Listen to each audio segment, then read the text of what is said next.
What's up, guys, and welcome to today's video. I hope we're all good. Today we will be continuing on with this little mini series where I am reviewing some of my older fitness content to see if I still agree with the things which I said. Obviously, over the course of 6 years, quite a lot can change, so maybe my opinions have also changed during that period of time. This video in particular, which we are going to be reviewing, is the 5 shoulder exercises you should be doing. As it stands, it currently has 7.4 million views. So let's go through it and see if I still agree with what I've said. I believe the first exercise I said you all should be doing is the overhead dumbbell press. Now, this is a good exercise, especially if you're doing it right. It's effective, predominantly at focusing on building the front delt, which most people don't really need to be working upon, so we'll talk about that later. Do I still do it? Is it my top 5?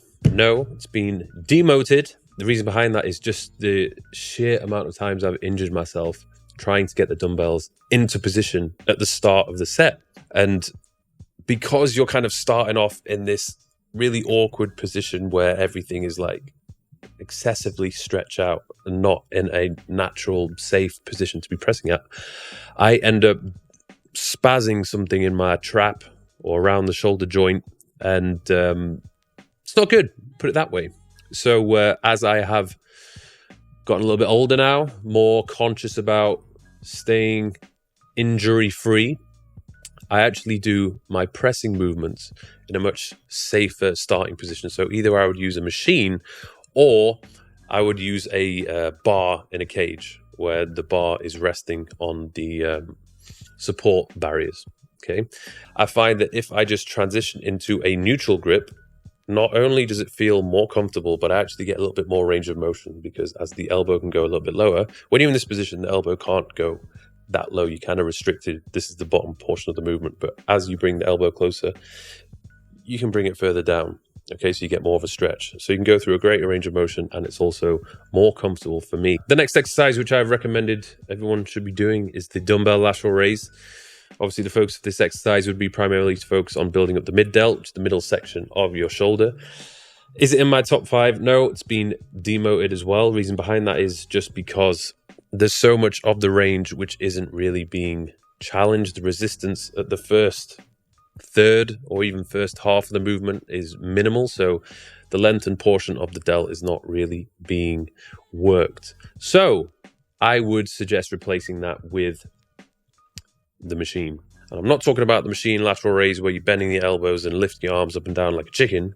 No, I'm talking about the machine lateral raise where your arms are straight, and it's usually plate loaded, sometimes cable loaded, but my God, it is very, very good at building up your mid delts because you're just having so much resistance applied throughout the entire range of motion. Now, unfortunately, most gyms do not have that machine, but for sure, I've started to notice over the past year or so, more of the gyms which I'm going to have started to introduce it to their gym floor, which is absolutely fantastic. So for sure, this has been added to my top 5 exercises for building shoulders. The next exercise which I recommended is the cable lateral raise. Now, this exercise will still remain in the top 5, and it's also still a very good alternative if you don't have access to the machine lateral raise. There's a couple of ways that you can do this, maybe some ways you shouldn't do it.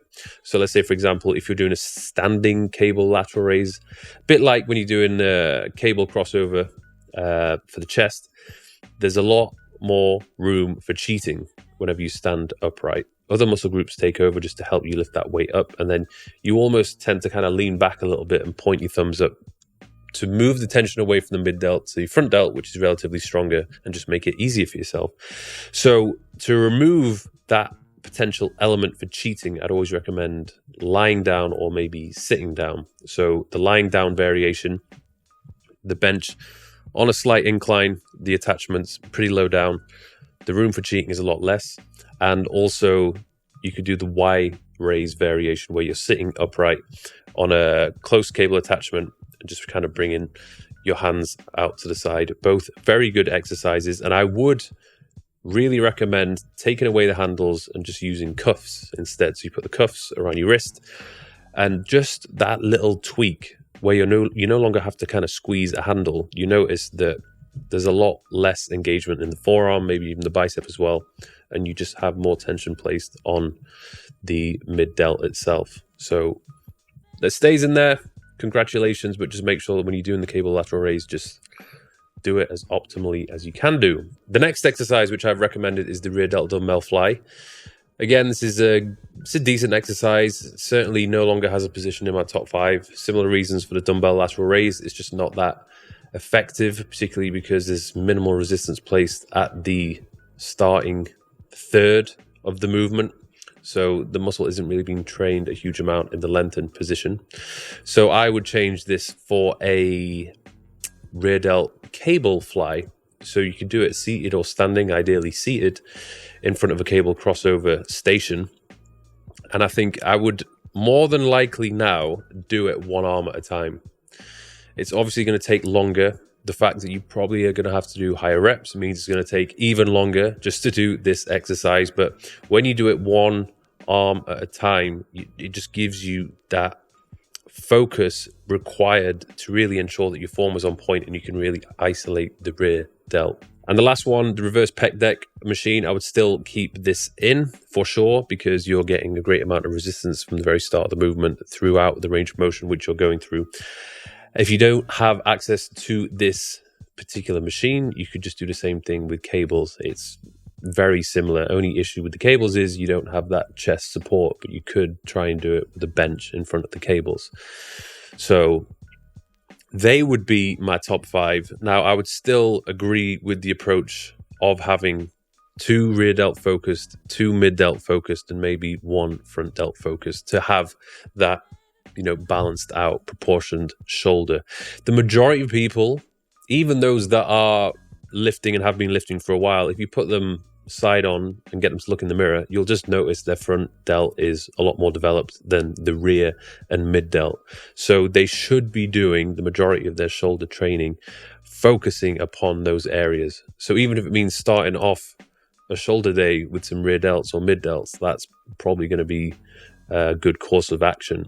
So there's my top 5. Most likely is going to continue with being my top 5 long into the future. I hope you have enjoyed this. Make sure you check out the chest video and all the other videos which will be coming out very shortly. And of course, sign up to the Thirst app if you need some assistance and guidance when it comes to selecting which split you should be following along with the exercises, the rep ranges, the sets, the tempos, and of course, tracking, because there's no point you going into the gym just trying to guess every single time what weight you should be doing. There should be progressive overload. Otherwise, you're not going to change. So give it a thumbs up if you enjoyed this video. Thank you for watching, and I'll see you in the next one.